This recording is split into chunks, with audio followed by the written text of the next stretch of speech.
सबसे पहले मैं भट्ट साहब आपके पास आना चाहता हूं, लेकिन याकूब साहब आपको ये बताना चाहता हूं, ये जो पापा जोन्स पिज्जा है ना, ये गरीब पाकिस्तानियों को पिज्जा नहीं खिलाते आपके जनरल बाजवा, ये अमेरिका में खिलाते हैं, ये यूरोप में खिलाते हैं, ये फ्रांस में खिलाते हैं, ये स्कॉटलैंड में खिलाते हैं। ये गरीब पाकिस्तानियों के लिए पिज्जा नहीं है, इसलिए भूल जाइए कि पिज्जा खाने की बात हो रही थी। अब मैं भट्ट साहब से पूछना चाहता हूं, भट्ट साहब मुझे बताइए, ये जो कर रहे हैं आपके लोग इस नाम पर कि भारत ने कश्मीर के अंदर गड़बड़ मचा रखी है, आपको कोई गड़बड़ दिखाई दी? और अगर गड़बड़ मचा रखी है तो फिर आपके पक्ष में आवाजें क्यों नहीं उठी 370 के बाद? क्यों सब पॉलिटिकल पार्टी खामोश हो गई? और जब पाकिस्तान के प्रधानमंत्री जनरल नियाजी साहब गए पाकिस्तान ऑक्यूपाइड कश्मीर में, तो उनके खिलाफ भी नारे लग गए। क्यों? अब तो पीओके वाले भारत में आना चाहते हैं।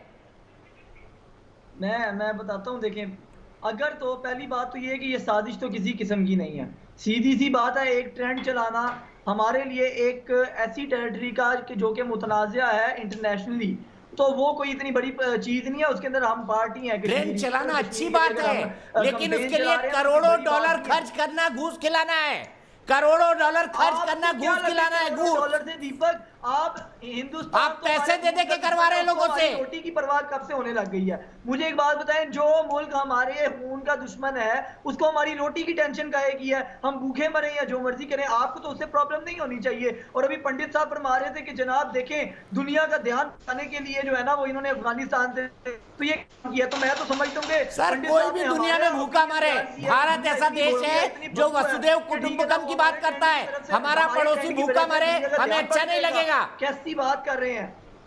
नहीं दीपक, आप मेरी बात सुने ना, हमारे ट्रेंड की वजह से दुनिया का ध्यान अफगानिस्तान से हट जाएगा। हम इतने पावरफुल हैं। वो तो मैं तो थैंक यू करना चाहूंगा पंडित साहब को कि वो कह रहे हैं कि हमारे ट्रेंड से हम दुनिया का ध्यान हटाना चाह रहे हैं। दुनिया इतनी भोली है को कहते हैं साजिश, वो खत्म हो जाएगी और परसेप्शन की वॉर लड़ रही है, पाकिस्तान परसेप्शन की वॉर लड़ रही है। देखिए कितना दुख हो रहा है आपको, कितना दुख हो रहा है आपको, जब आप एक्सपोज हो गए तो कितना दुख हो रहा है आपको। ये हमारा राइट है, मैं अपने ट्विटर हैंडल से भी जो है हैशटैग इस्तेमाल करूंगा, इसमें गलत क्या है? मैं तो अपने ट्विटर हैंडल से भी इस्तेमाल करूंगा।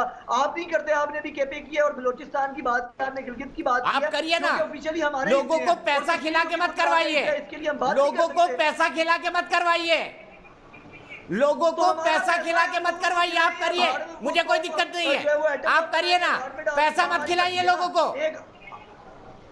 हमारा मुल्क, हमारा पैसा, हम जहाँ चाहें इस्तेमाल करें। अगर हमें इंटरनेशनली स्ट्रॉन्ग करना है और पैसा लगा के स्ट्रॉन्ग करना है, हम करेंगे। आपके अगेंस्ट हम हर काम। अरे उसके बदले रोटी दे दीजिए ना पाकिस्तानियों को, वो हमारी थोड़ा कोरमा दे दीजिए, एक आध तो रोटी दे दीजिए, हफ्ते में एक दिन बिरयानी दे दीजिए। आप तो घास की रोटी खा के भारत को गाली देना चाहते हैं। आप हमारे खून के दुश्मन है, आपको हमारी रोटी की काहे की टेंशन है? आप तो हमारे खून के प्यासे लोग हैं, आपको हमारी रोटी की टेंशन हो रही है। मुझे तो बड़ी हैरानी हो रही है। दुश्मन तो आपने माना 1947 में, वरना यही मुल्क आपका पेट भर रहा था, आपके बाप दादाओं का, यही मुल्क आपके बाप दादाओं का पेट भर रहा था। भर रहा है, पता है आपको भट्ट साहब?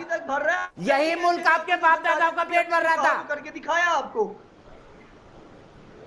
यही मुल्क आपके बाप दादाओं का पेट भर रहा था। और आप भी 2 रुपए, आप भी 2 किलो चावल और 2 अशरफियों के लिए कन्वर्ट हो गए।